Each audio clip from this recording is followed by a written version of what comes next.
This is an experiment. People, of course, don't really want to be on videos because they're nervous these days. But it seems to me very, very obvious from living here in Egypt for more than a year that most people are very reasonable and most people are also good, and that the assumptions that different people have about each other is very wrong.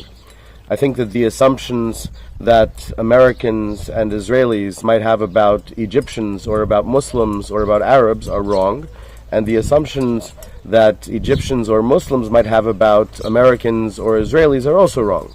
In other words, I think there's errors, mistakes, stupidities on both sides, but that at the end of the day, people all really want the same thing. They don't want to be ruled by other people, they don't want to be hurt by other people, but they don't feel the need to rule or hurt other people either.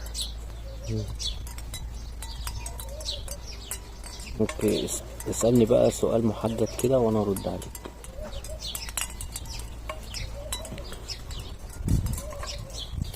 Well, I mean, if I wanted a lot of people to watch this, then I would ask you a question that you haven't really given serious thought to, like how to solve the Israel-Gaza thing. And you'd probably say something like, well, the Israelis are all colonizers, so they all have to leave, or something like that. And then people would be like, oh, look how unreasonable people are, right? So I don't really want to do that, because that's not the truth about what happens in personal conversations after a while. So I don't really have a plan as to how to go about this in a productive way. I'm leaving it to you. Let's see what you come up with. I've already made hundreds of videos, and now let's see if you can come up with one that will be more effective. لا هو بالنسبة Hey, you have to just press this and then press again.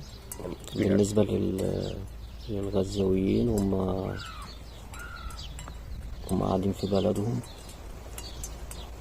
والإسرائيليين محدش قال لهم يمشوا، هم عايزين يهجروا أهل غزة.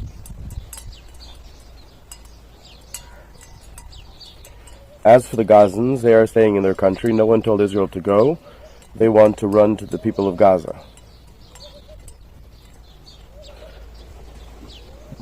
Well, see, the Israeli perspective is that the Gazans want to kill them all, even before this war, that they want to kill them all and kick them out of the country, because that's what the Hamas charter says. That the Hamas document says, in the future times, then all the trees and all the stones will say, there's a Jew hiding behind me, come and kill him.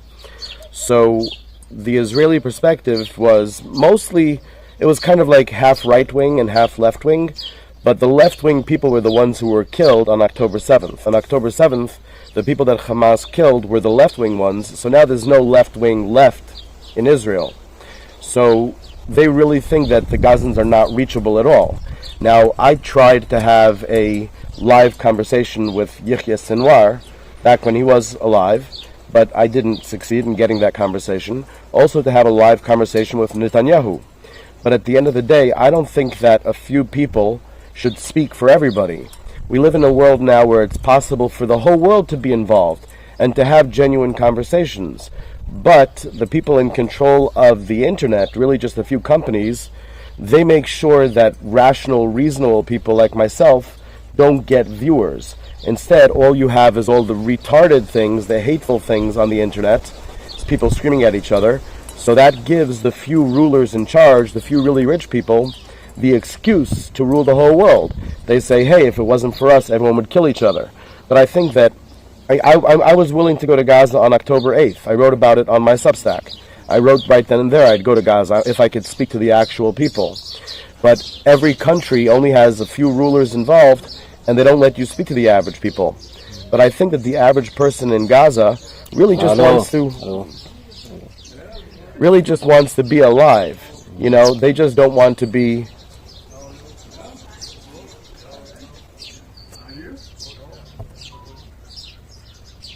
I think that there's people passing by here, I see. Okay, I think the people in Gaza what really matters to them is that they have a normal life with dignity, that they feel that they're not being, looked down upon, mocked, hurt physically, even if there's no war, they want to be equal terms. That's all that people want, is to be equal. Now, of course, somebody who is homeless in Israel, what part does he have in Israel? Why should he wave the flag? Someone who's homeless in any country, why should they care about it? I think we have to look at this from a human perspective, all of us humans dealing with each other instead of as nations, which I think is a very wrong perspective.